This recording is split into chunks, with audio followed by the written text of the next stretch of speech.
You know something people don't talk about in public anymore? Pussy farts.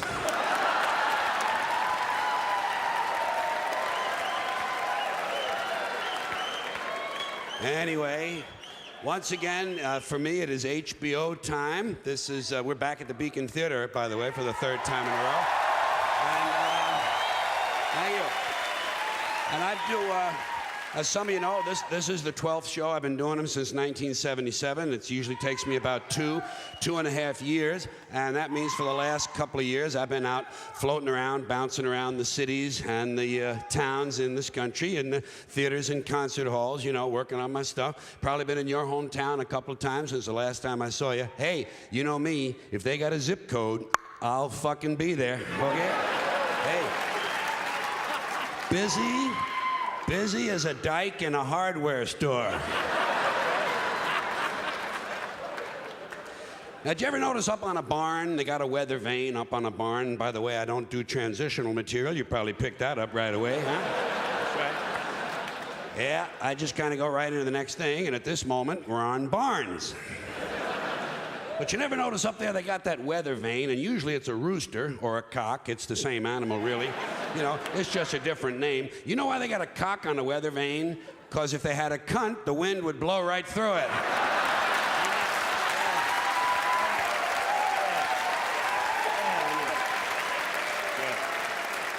Yeah.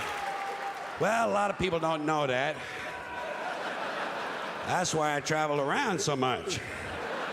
I'm here to entertain and inform.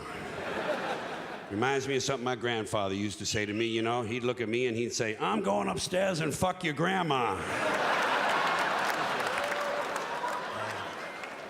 He's just a really honest man, you know. He wasn't gonna bullshit a 4-year-old.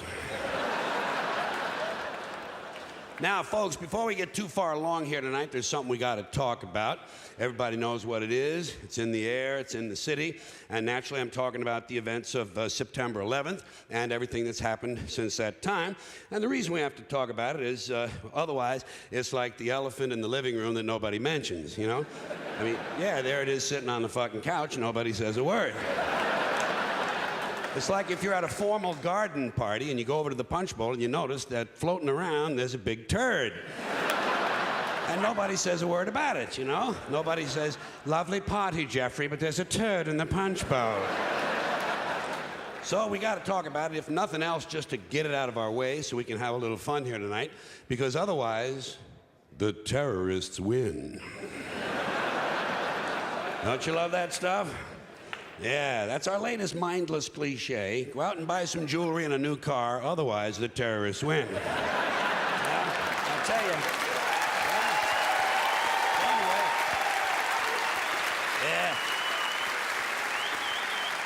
Yeah. Those business assholes really know how to take advantage, don't they? So here's what I'm thinking, folks. By now, everybody's supposed to know that when it comes to survival, staying alive, you know, you have to be, you can't be too picky and choosy about the company you're going to keep. You know, sometimes you have to cooperate with some kind of unsavory people. People you don't like, people you don't trust, people you don't respect, the kind of people you might not even invite into your own home. So, for that reason, tonight I'm announcing my intention to cooperate with the United States government. Okay? That's right. Now listen. Yeah.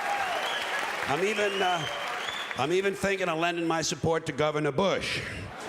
Good old Governor Bush. I'm hoping he does a good job. If he does, maybe we might think of electing him president in 2004, okay? Now, the reason for my decision is a fairly simple one. I mentioned it already, survival, okay? And you know where I learned that? Mother Nature, yeah.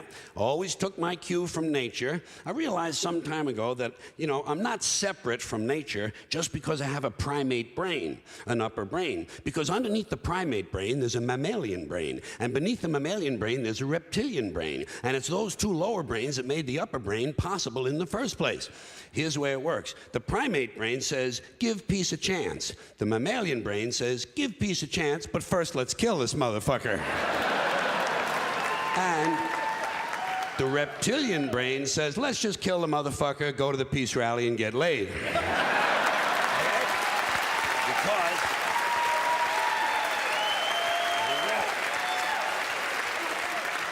Because the first obligation of any organism is to survive. The second is to reproduce. Survival is more important than fucking, okay?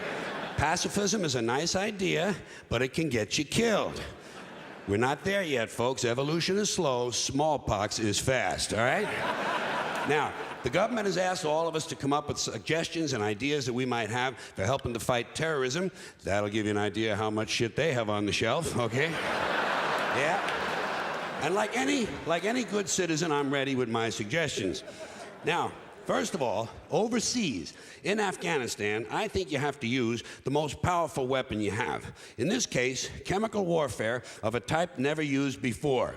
And I'm talking about the Flatulent Airborne Reaction Team. F-A-R-T, fart. Here's what you do. You take thousands of overweight male NFL football fans, okay? Thousands of them. We're going to start with a nucleus of Giants fans and Jets fans. You got to start with that nucleus. Now, it might be necessary to include some Bills fans and Eagles fans too, okay? This is war. You can't be choosy. And I'm also thinking about getting some of those big fat cocksuckers who root for the teams in the NFC Central, Chicago Bears fans, Green Bay Packer fans, guys who eat a lot of bratwurst, okay? And all these guys have to be over 200 pounds. What you do is, for 30 days, you put them on a diet of nothing but cheese, cabbage, and beer, okay? That's all they get for 30 days. For many of these men, this will not be a new diet. You fill them up with cheese and cabbage and beer, and you drop them into Afghanistan, where they commence chemical warfare of the highest order. You send 3-man fart squads into every cave and tunnel in Afghanistan. Just send them in there, all right? And then that's all. You smoke them out. That's right. Yeah. These good citizens will release horrendous, deadly farts. The kind of fart that could kill cancer. The kind of fart that comes in handy if you have something that needs welding. The kind of fart that if you let one go at home, 30 minutes later, your plants are all yellow. The kind of fart that after 2 or 3 days, you begin to realize there are no more birds in your neighborhood. A fart that would eat the stitching out of Levi's. Can I get away with one more fart joke here? Okay. The kind of fart whereby the Centers for Disease Control declares your pants a level 5 biohazard. Okay? Now, that takes care of overseas. All right. Now, that's overseas. On the domestic side, in this country, and before I tell you my plan for the domestic side, I want to, because it does come from a kind of New York frame of mind, I want to mention my New York credentials, and they are as follows. I was born on this island, Manhattan Island. Therefore, I was born in New York City, New York County, and New York State. City, county, and state. And besides that, and on top of that, I was born at New York Hospital on East 63rd Street. But here's the capper, something you don't know. You know where I was conceived? Rockaway Beach. Rockaway, that's right. In a hotel on Beach 116th Street called Curly's Hotel. 1936. So if you hear or see anything later on about New York, you'll know my credentials are in good order. Here's what you do domestically. You take Don Imus's advice, and you tell Liz Tommy Thompson and Tom Ridge, good try, nice going, we'll see you later. And in charge of the whole domestic thing, you put Rudolph Giuliani, an Italian from Brooklyn, okay? Now, okay. All right. Now, let's have a little fun here tonight. Let's do the show that I was planning on right up till September 10th. And it starts by me explaining to you that a lot of you know this already, I don't talk about myself very much in my shows. You know, it's really not my style. But I had an incident in traffic recently that I think I ought to tell you about. And there are a couple things about me you ought to know first. I drive kind of recklessly, I take a lot of chances, I never repair my vehicles, and I don't believe in traffic laws.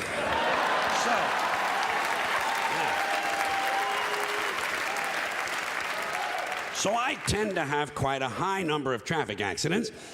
And last week, I either ran over a sheep or I ran over a small man wearing a sheepskin coat.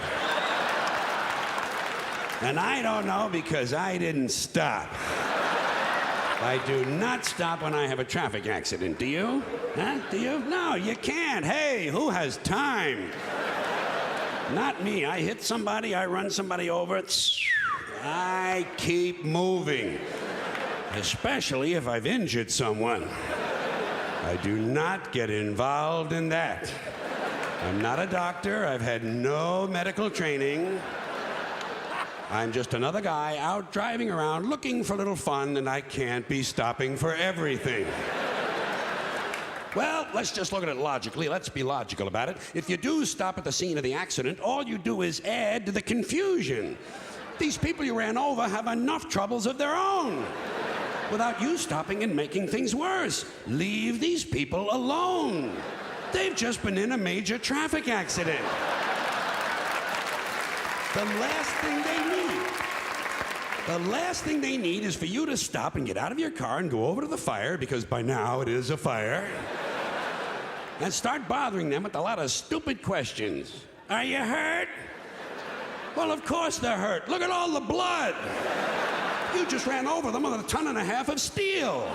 Of course they're hurt. Leave these people alone. Haven't you done enough?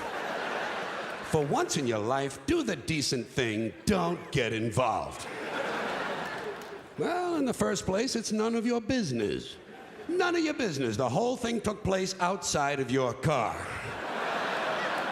Legally speaking, these people you ran over were not on your property at the time you ran them over. They were standing in the street that is city property. You are not responsible. If they don't like it, let them sue the city. And besides, it happened back there. It's over now. Stop living in the past.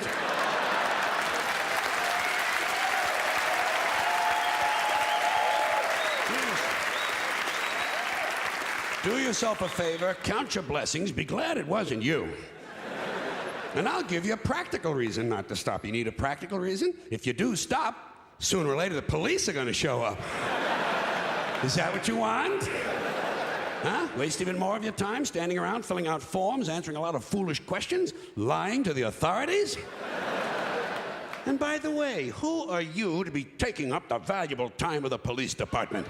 These men and women are professionals. They're supposed to be out fighting crime. Stop interfering with police. And besides, didn't anyone else see this accident? Huh? Are you the only one who can provide information? Surely the people you ran over caught a glimpse of it at the last moment. So let them tell the police what happened. They were a lot closer to it than you were. There's no sense having two conflicting stories floating around about the same dumbass traffic accident. Things are bad enough. People are dead, families have been destroyed. Time to get moving. Now, on the other hand, if I should be out driving around looking for a little fun, and I see an accident, one that I'm not involved in, I stop immediately. Well, I want to get a good look at what's going on. I enjoy that sort of thing. Someone else is injured, I want to take a look. I am Curious George. You know? It's true. But people don't like that. Police don't like it. They say you're rubbernecking. They say you're blocking traffic. Never mind that shit. I want to take a look. I'm never too busy that I can't stop to enjoy someone else's suffering. And I'll tell you something else. I'm a big fan of traffic accidents. You know my favorite accident? 2 buses and a chicken truck. Get hit by a circus train in front of a flea market. Well, I want to see something interesting. I'm looking for a neck sticking out of a gas tank. If I'm going to take the time to stop, I expect a couple of fucking laughs. And if my car should happen to be in such a position where I can't quite see what's going on, can't get a good enough look, I'm not the least bit shy about asking the police to bring the bodies over a little closer to the car. Pardon me, officer, would you fellows mind dragging that twisted-looking chap over here a little closer to the car, please? My wife has never seen anyone shaped quite like that. Look at that, sugar lips. That's his rib cage sticking out of the glove compartment. Thank you, officer. That will be all now. You can throw him back on the pile.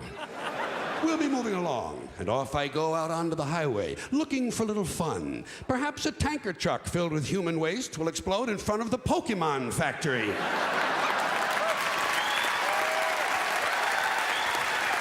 Thank you.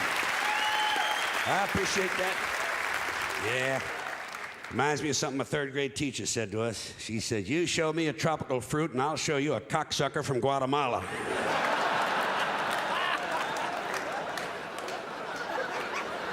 No, that wasn't her. That wasn't her. That was a guy I met in the Army. I'm sorry. I always confuse those people. Now, folks, this next piece of material is going to give us a chance to bond. That's what Americans have been doing the last 10, 15 years, bonding. When they're not networking or reaching out or making space for one another, you'll find them bonding. And we're going to do that because this piece of material is about us. This is about you and me. You and me. Little things. Little things we all know. Common knowledge. In this case, little things we all know about our bodies. Because everybody's body is different, but everybody's body is really quite the same. So there are a lot of little things about our bodies that we all know, but we never talk about. That's what interests me. These are practically universal experiences. Nobody mentions them. Some of them are disgusting. Some of them are appallingly revolting and degrading, even to the most degenerate mind. So let's get started with a couple of them.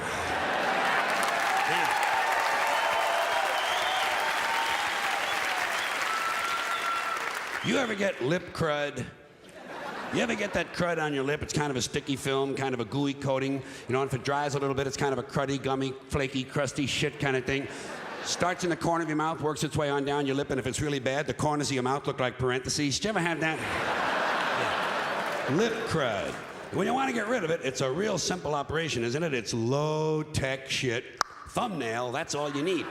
Simple tool, ain't it? You just scrape that shit off. That's all. You just scrape it on down, scrape it on down. Hey, never mind those people at the bus stop. If they knew anything, they wouldn't be riding the bus. Fuck them in the mouth, scrape it on down, scrape it on down. Yeah, you just kind of scrape that shit on down, and then you take it and you roll it up into a little ball, and then you save that son of a bitch. I save my lip crud. I save everything that comes off of my body, don't you? At least for a little while. Don't you look at things when they first come off of you? Huh? Aren't you curious? Don't you spend 5 or 10 or 15 minutes studying something, trying to figure out what the fuck it is and what it's doing on you in the first place? Sure you do. You don't pull some disgusting-looking growth off of your neck and throw it directly into the toilet. You want to know what the fuck it is. Besides, you never know when you're going to need parts. Isn't that true? Did you ever see these guys on TV? They're in the hospital. One guy's waiting for a kidney, another guy's waiting for a lung. Fuck you, I've got shit at home. I've got a freezer full of viable organs. I have 2 of everything ready to go. What do you need, a spleen, an esophagus? How about a nice used ball bag, huh? Come on. Good condition, 1 owner. He only scratched it on Sundays. Come on, take a chance. It's true. You want to know what something is. You don't spend 15 minutes peeling a malignant tumor off of your forehead just to toss it out the window, sight unseen, into the neighbor's swimming pool. No. You take a good long fucking look at it, don't you? Holy shit, look at this thing. God damn, holy jumping fucking Jesus, look at this thing. Honey, come here, look at this. Honey, yo. Hey, yo, honey, yo. Hey, fuck the rice-a-roni. Get in here. Look at this thing. Look, this was a part of my head a minute ago. Not anymore. I pried the bastard off with paint thinner and a Phillips head screwdriver. But look at it. Look at the colors in it. It's green, blue, yellow, orange, brown, tan, khaki, beige, bronze, olive, neutral, black, off black, champagne gold, Navajo white, turquoise, and Band-Aid color. Plus, it's exactly the same shape as Bosnia. If you leave out that little section where the Croatians live. I'm not throwing this bastard away. It might become a collectible. Dial up those dickheads on eBay. We'll make some fucking money on this thing. Well, I tell you, it's just natural curiosity. It's just everyone has it. You're curious. You're curious about yourself. You're curious about your body. So you're curious about little parts that come off of you. Toenail clippings are a good example. Toenail clippings, and I'm even going to set the scene for you. You're sitting on the bed at home one night, and something really shitty comes on TV. Like a regularly scheduled primetime network program. You say, well, I'm not going to watch Raymond Blows the Milkman. I'm going to clip my fucking toenails. So you start to clip your toenails, and every time you clip one of them, the clipping part flies far away. You ever notice that? These things fly all over the bed. And when you're finished clipping, you have to gather them all back into a little pile. Don't you? Yeah, you can't leave them on the bed. They make little holes in your legs. You don't need that shit. You have to gather them all back into a little pile. And do you ever notice this? The bigger the pile gets, the more pride you have in the pile. Look at this shit, honey. The biggest pile of toenail clippings we've had in this house since the day the Big Bopper died. Call the Museum of Natural History. Tell them we have a good idea for a diorama. And then you look for the largest toenail clipping of all, the biggest one you can find, and you bend it for a while, don't you? Yes, you do. You bend it. You squeeze it. You play with it. You have to. Why? Because you can. Because it's still lively and viable. There's moisture in it. It just came off of your body. It's almost alive. You ever try to save your toenail clippings overnight? Huh? Did you ever put them in the ashtray? Try to save them till the morning? It's no good. They're too dry. You can't bend them in the morning. Fuck them. Throw them away. Who needs unbendable toenails? Not me. Bullshit. Fuck you up yours. Get laid. Eat shit. Drop dead. Jack me off. Suck this. I don't need parts that badly. I'm not that sick. I'm not that sick, folks. Yes, sir. That's right. Little things. You got it. Little things. Little things that come off of you. And your curiosity about them, especially if it's something you can't see, while it's still on you. Know what I mean? You ever been picking your ass?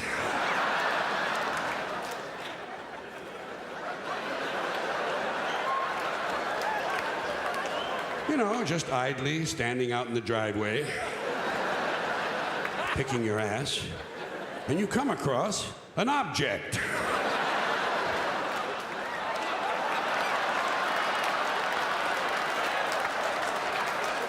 Honey, come here. You want a couple of hits off of this? While it's still fresh? Let me ask you something. Did we eat at Kenny Rogers' restaurant again? Well, I don't remember ordering anything that smelled like this. I believe this is a shit burger. Smells like a burger, tastes like shit. Actually, it smells like Ethel Merman. Call that Andrew Lloyd Webber fellow. Tell him we have a good idea for one of those fine shows he's always putting on Broadway. Then give me the scrapbook. This son of a bitch is going right next to that toe jam we found at the Gator Bowl. All because you couldn't see it while it was still on you. Here's something else you can't see while it's still on you. Little scab on the top of your head. Did you ever have that? Sure you have. Little scab, top of your head. Not a big red blood scab like you get when someone at work hits you in the head with a fucking Stilson wrench. Just a little dry spot, a little scaly spot. You find it one day by accident when you're scratching your head. You come across it as if by good luck. Whoa, hot shit, a fucking scab! I love fucking scabs. This is gonna be a lot of fun. I can't wait to pick off my scab and look at it. Oh boy, oh boy. Oh boy, oh boy. Oh boy, oh boy, oh boy, oh boy. I can't wait to pick off my scab and put it down on a contrasting material such as a black velvet tablecloth in order to see it in greater relief. Oh boy, oh boy. I can't wait to pick off my scab. This is gonna be a lot of... Wait. It's not ready to come off yet. It's immature. It's still not ripe. It's not ready for plucking. I'll save this for Thursday. Thursday will be a good day. I'll have half a day of work on Thursday. I'll come home early. I'll masturbate in the kitchen.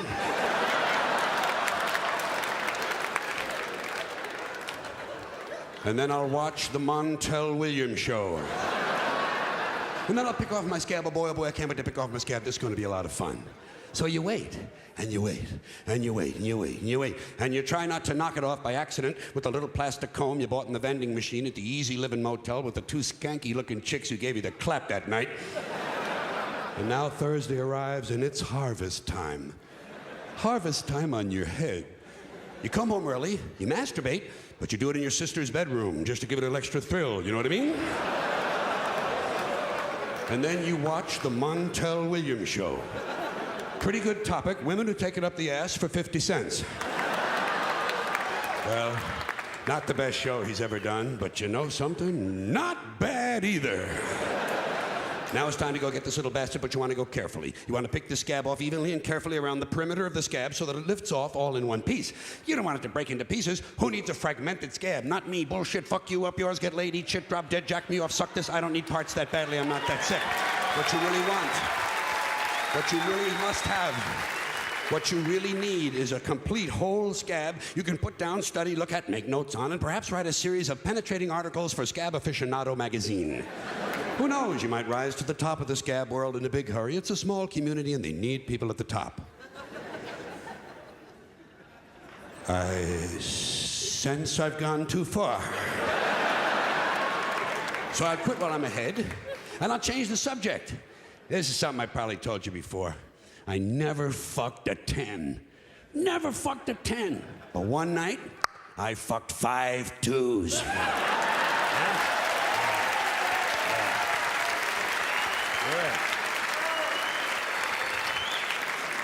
And I think that ought to count. Here's something you never hear a man say. Stop sucking my dick or I'll call the police.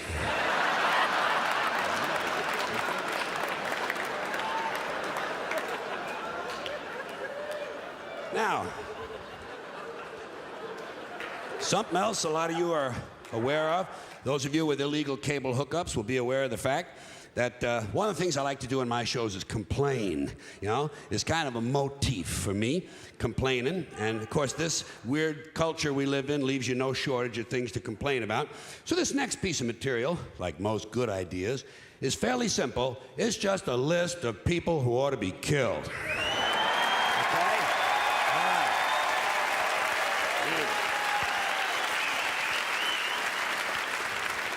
Starting with these people who read self-help books. Why do so many people need help? Life is not that complicated. You get up, you go to work, you eat 3 meals, you take 1 good shit, and you go back to bed. What's the fucking mystery? And the part I really don't understand, if you're looking for self-help, why would you read a book written by somebody else? That's not self-help, that's help. There's no such thing as self-help. If you did it yourself, you didn't need help. You did it yourself. Try to pay attention to the language we've all agreed on. And a similar mystery to me, motivation books, motivation seminars. Why would anyone need to be motivated by someone else? I say if you lack motivation, a seminar isn't going to help you. What you really need is to be smashed in the head 30 or 40 times with a golf club. That'll fucking motivate you. Or else it'll at least get you up and moving around the room. You know, locate your socks, shit like that. Get the day rolling. Motivation is bullshit. If you ask me, this country could use a little less motivation. The people who are motivated are the ones who are causing all the trouble. Stock swindlers, serial killers, child molesters, Christian conservatives. These people are highly motivated. Highly motivated. You know? And anyway, I think motivation is overrated. You show me some lazy prick who's lying around all day watching game shows and stroking his penis, and I'll show you someone's not causing any fucking trouble, okay? Hey. All right. Here's another pack of low-grade morons who ought to be locked into portable toilets and set on fire. These people with bumper stickers that say, "We are the proud parents of an honor student at the Franklin School." You know? Or the Midvale Academy, or whatever other innocent-sounding name has been assigned to the indoctrination center where their child has been sent to be stripped of his individuality and turned into an obedient, soul-dead, conformist member of the American consumer culture.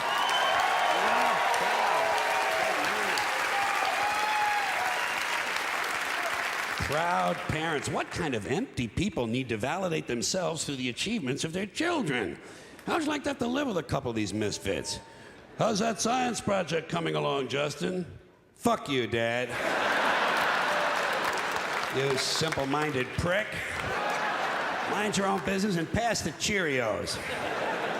Here's a bumper sticker I'd like to see. We are the proud parents of a child whose self-esteem is sufficient that he doesn't need us promoting his minor scholastic achievements on the back of our car. That would really feel good. Or, we are the proud parents of a child who has resisted his teacher's attempts to break his spirit and bend him to the will of his corporate masters. Just be nice a little for change, you know? Here's something realistic. We have a daughter in public school who hasn't been knocked up yet. We have a son in public school who hasn't shot any of his classmates yet. But he does sell drugs to your honor student.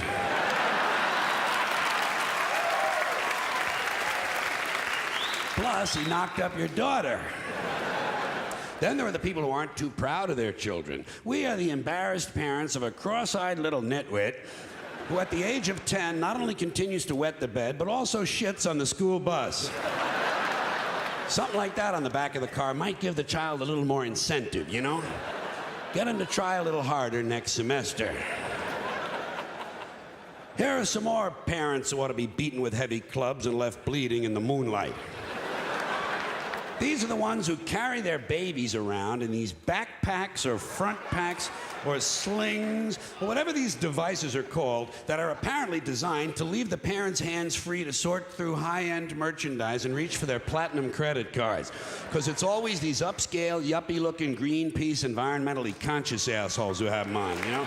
I say, "Hey, Mr. and Mrs. Natural Fibers." I say, "Hey, Mr. and Mrs. Natural Fibers. It's not camping equipment, it's a baby.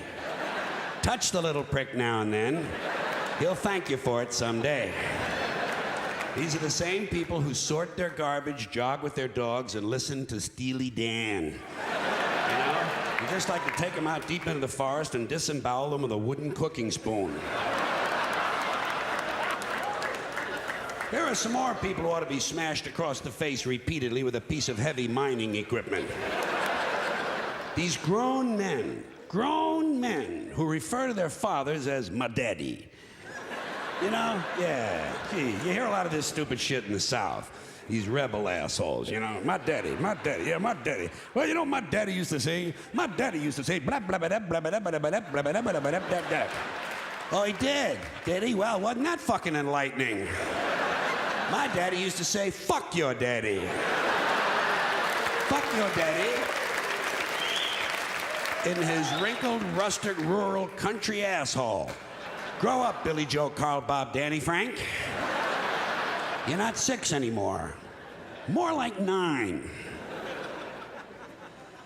Here's another unfortunate pack of mutants who ought to be penciled in for a sudden visit from the angel of death. These guys who can't tell you about a phone call they had without giving you this shit. The fucking pinky and the thumb. Like they attended mime college. Studied under Marcel Marceau. So I call her up, you know? And I'm talking to her. And she fucking hangs up on me. So I hang up on her. And she calls me back. I fucking hang up again. I say, "Hey, Bruno, thanks for the visual aid. But we all understand the concept of the telephone. You hold it in your hand, you talk into it. Excuse me, Bruno, incoming call." Oh, hey, it's for you.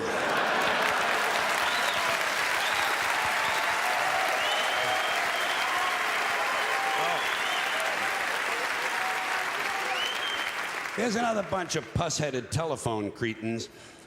These self-important techno dicks who walk around with these hands-free telephone headsets and earpieces. Mr. Self-Important doesn't want to be too far from the phone in case Henry Kissinger calls. He's got the Dalai Lama on line 2. I say, hey, spaceman, as long as your hands are free, reach over here and fondle my balls, would you please?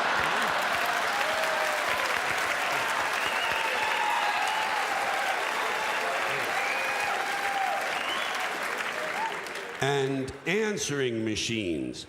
Starting with these people who think it's cute to let their children record the outgoing message.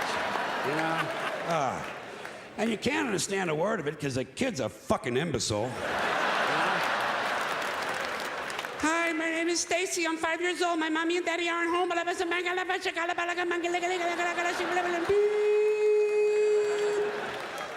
Here's my message, Stacy. I'm coming over to your house with a big knife. And I'm gonna kill mommy and daddy. Then I'm gonna peel off their skin and make a funny hat. After that, I'm gonna take out my huge ding-dong and stick it right in your...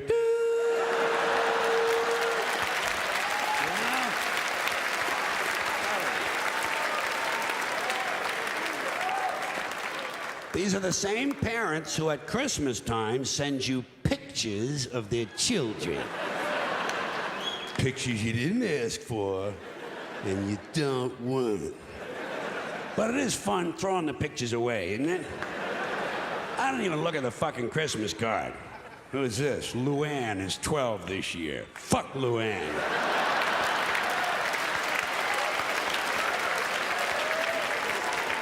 I give a shit how old she is. Does she have any tits yet? Send me a picture of Luann's tits. Then I know I'm gonna have a happy new year, too. Then, just to compound your holiday pleasure, they enclose a family newsletter. Just what you're hoping for. News about people you can barely fucking remember. We're so proud of Brad, he's been accepted into dental school. Yeah, in the Philippines. After 4 tries. Fuck Brad and everybody who looks like Brad. Judging from his picture, I think he's jerking off too much. Keep him away from Luann. Here's another bunch of genetic defectives who've been turned loose on answering machines. These guys who cannot resist the urge to put music on their outgoing message. You know, some guy spends $8 at Radio Shack and suddenly he's a fucking record producer.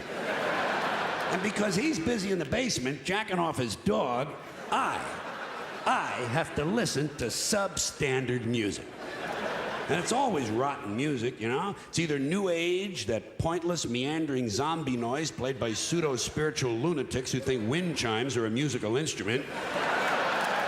Or else it's soft rock, that lame-ass, weak, non-threatening suburban white boy junk played by bands like Men Without Testicles.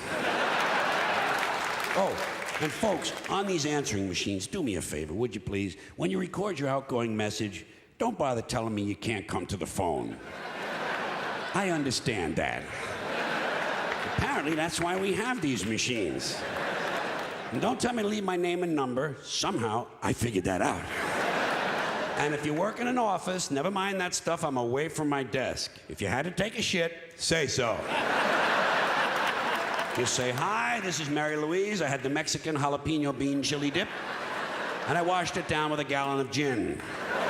I'll be in and out all day.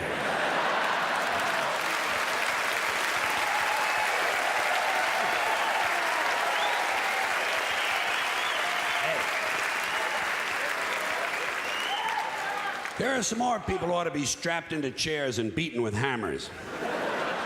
People who wear visors. Let me ask you something. What the fuck is the point in wearing half a hat? Either get a hat or don't. No one's interested in the top of your head. Go back to the store and tell them to give you the rest of the hat. They cheated you. Better still, get yourself one of them little Jewish hats and sew it to your visor. Then you got yourself a full-fledged fucking hat, my friend.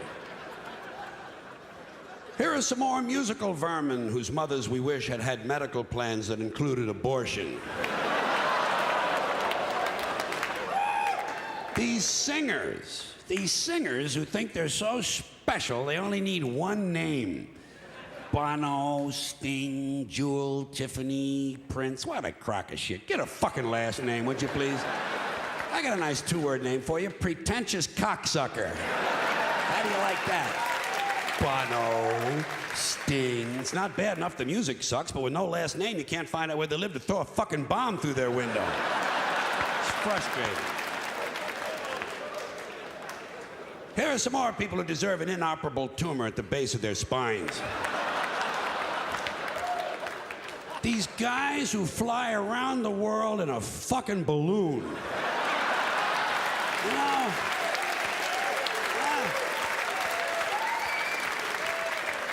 What is this, 1850? Get a fucking airline ticket, will you, please? When are the media gonna realize no one's interested in some rich trouser stain who's so bored he's gotta fly around the balloon all day? I hope the next guy gets hit by lightning.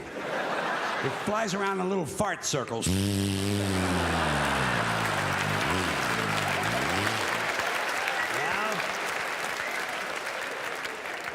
And lands in a sewage treatment pond and sinks with the rest of the turds.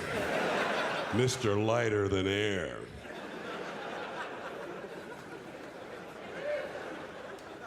Here is another pack of jack-offs who ought to be strangled in front of their children. People who pay for inexpensive items with a credit card. You know, folks, take my word for this. Raisinets is not a major purchase. Get some fucking cash together. No one should be paying a bank 18% interest on Tic Tacs. And you're holding up the fucking line, too. Some dorky-looking prick with a fanny pack waiting to be approved for a bag of cheese doodles. I need this like I need an infected scrotum. Get some fucking money. Next guy ahead of me online pays for Newsweek with a credit card is getting stabbed in the eyes.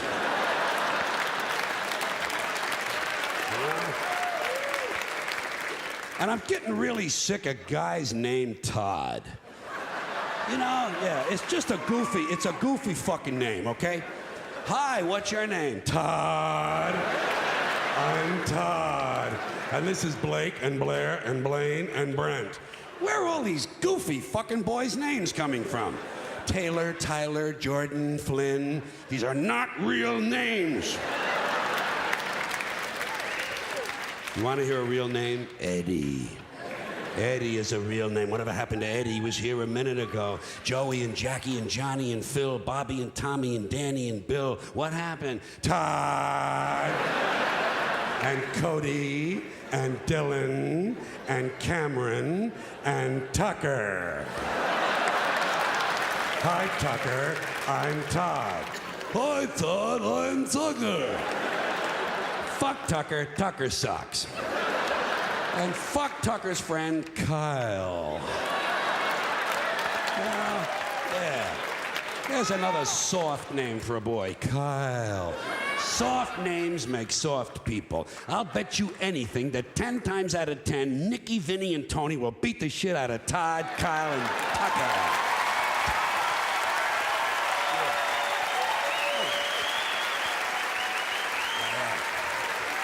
Thank you very much. Here are some more people with missing chromosomes who ought to be thrown screaming from a helicopter. Gun enthusiasts, you know? Oh, yeah, I'm a gun enthusiast. Oh, yeah? Well, I'm a blowjob enthusiast. You want to see me shoot? Cock this and I'll discharge a load for you. And I'm not against guns. I'm not one of those mindless Hollywood cocksuckers. I'm not against guns. I'm not against bullets. I'm not even against people shooting each other. Shit, shooting somebody's part of the American dream. I don't care who it is. Parents, teachers, kids, fuck them. Let them get shot. Doesn't bother me. But speaking of mindless Hollywood cocksuckers, before Charlton Heston became president of these dickless lunatics in the NRA, they had a different guy. He's still one of their major spokesmen. His name is Wayne LaPierre. What kind of a name for a gun nut is Wayne LaPierre? Doesn't this sound a little fruity to you? Hi, I'm Wayne. I'm a gun person. Bang, bang. You know what this prick's name ought to be? Biff Webster. Spud Crowley, a man's name, Chuck Steak. Here are some more men who ought to be strapped to a gurney and castrated with fishing knives. White guys who shave their heads completely bald. You know? They're so ashamed they lost 11 hairs, they're gonna try to turn it into some kind of a masculine statement. I say, hey, you goofy-looking, baldy-headed fuck. Looks good on black guys. On you, it's ugly, repulsive, and disgusting. You want to be bald? Do what I did. Wait a while.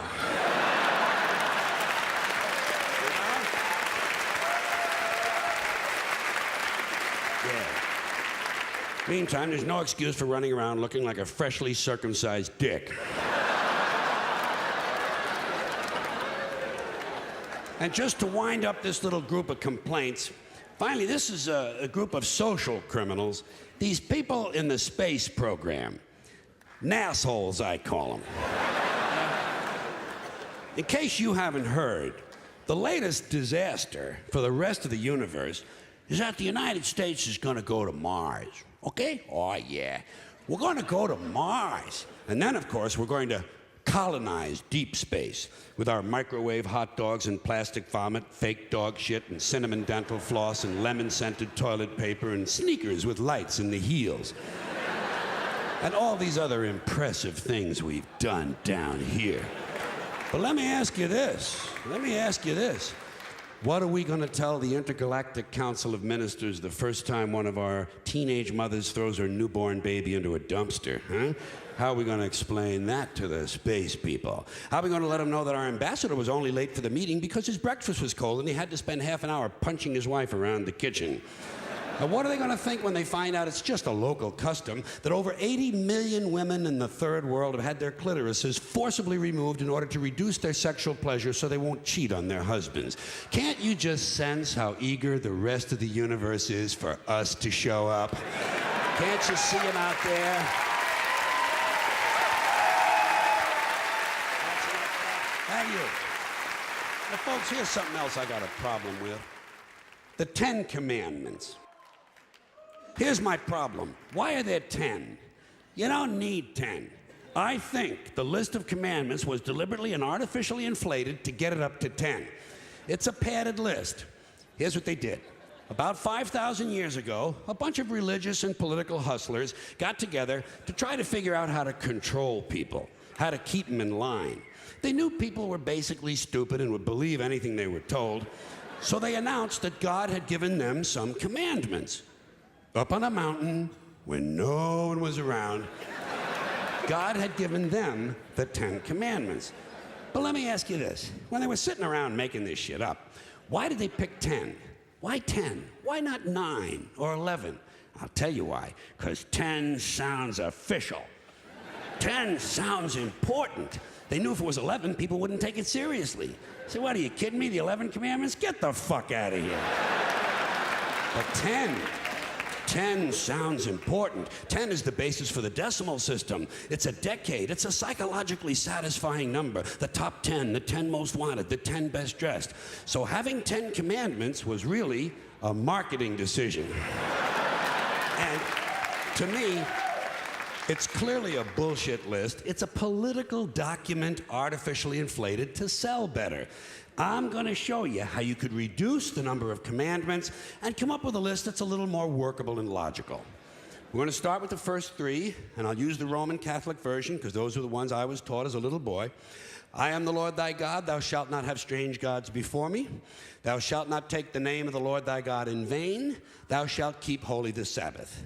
Right off the bat, the first three, pure bullshit.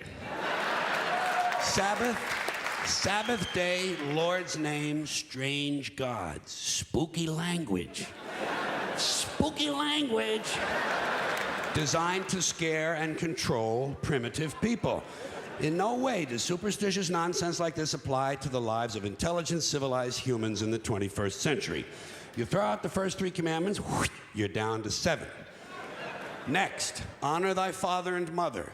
Obedience, respect for authority. Just another name for controlling people. The truth is, obedience and respect should not be automatic. They should be earned. They should be based on the parent's performance. Parent's performance. All right? Some parents deserve respect. Most of them don't. Period. You're down to 6. Now, in the interest of logic, something religion is very uncomfortable with, we're going to jump around the list a little bit. Thou shalt not steal. Thou shalt not bear false witness. Stealing and lying. Well, actually, these two both prohibit the same kind of behavior. Dishonesty, stealing, and lying. So you don't need two of them. Instead, you combine them and you call it thou shalt not be dishonest. And suddenly, you're down to 5. And as long as we're combining, I have 2 others that belong together. Thou shalt not commit adultery. Thou shalt not covet thy neighbor's wife. Once again, these 2 prohibit the same kind of behavior. In this case, marital infidelity. The difference is coveting takes place in the mind, and I don't think you should outlaw fantasizing about someone else's wife.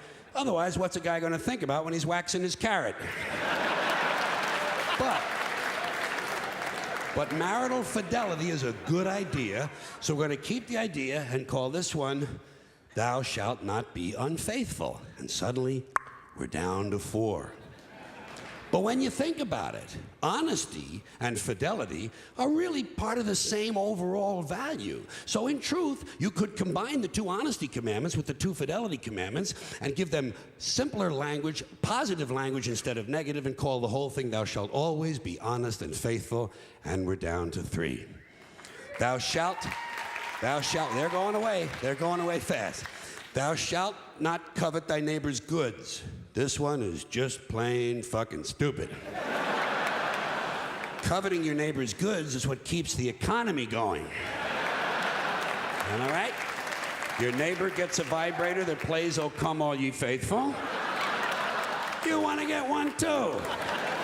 Coveting creates jobs. Leave it alone. You throw out coveting, and you're down to 2 now, the big honesty and fidelity commandment, and the one we haven't talked about yet, thou shalt not kill, murder, the 5th commandment. But when you think about it, religion has never really had a big problem with murder. Not really. More people have been killed in the name of God than for any other reason. All you have to do... Sure.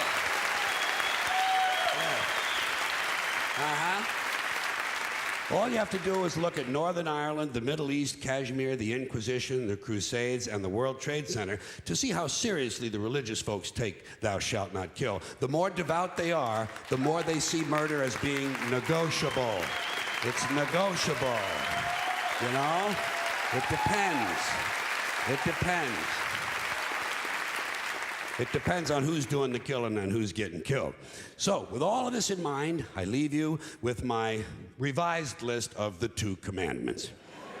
Thou shalt always be honest and faithful to the provider of thy nookie. And thou shalt try real hard not to kill anyone, unless, of course, they pray to a different invisible man from the one you pray to. 2 is all you need. Moses could have carried him down the hill in his fucking pocket. And if they had a list like that, I wouldn't mind those folks in Alabama putting it up on the courthouse wall. As long as they included one additional commandment, thou shalt keep thy religion to thyself. Thank you, everybody. Thanks for coming in. I appreciate it. Thank you.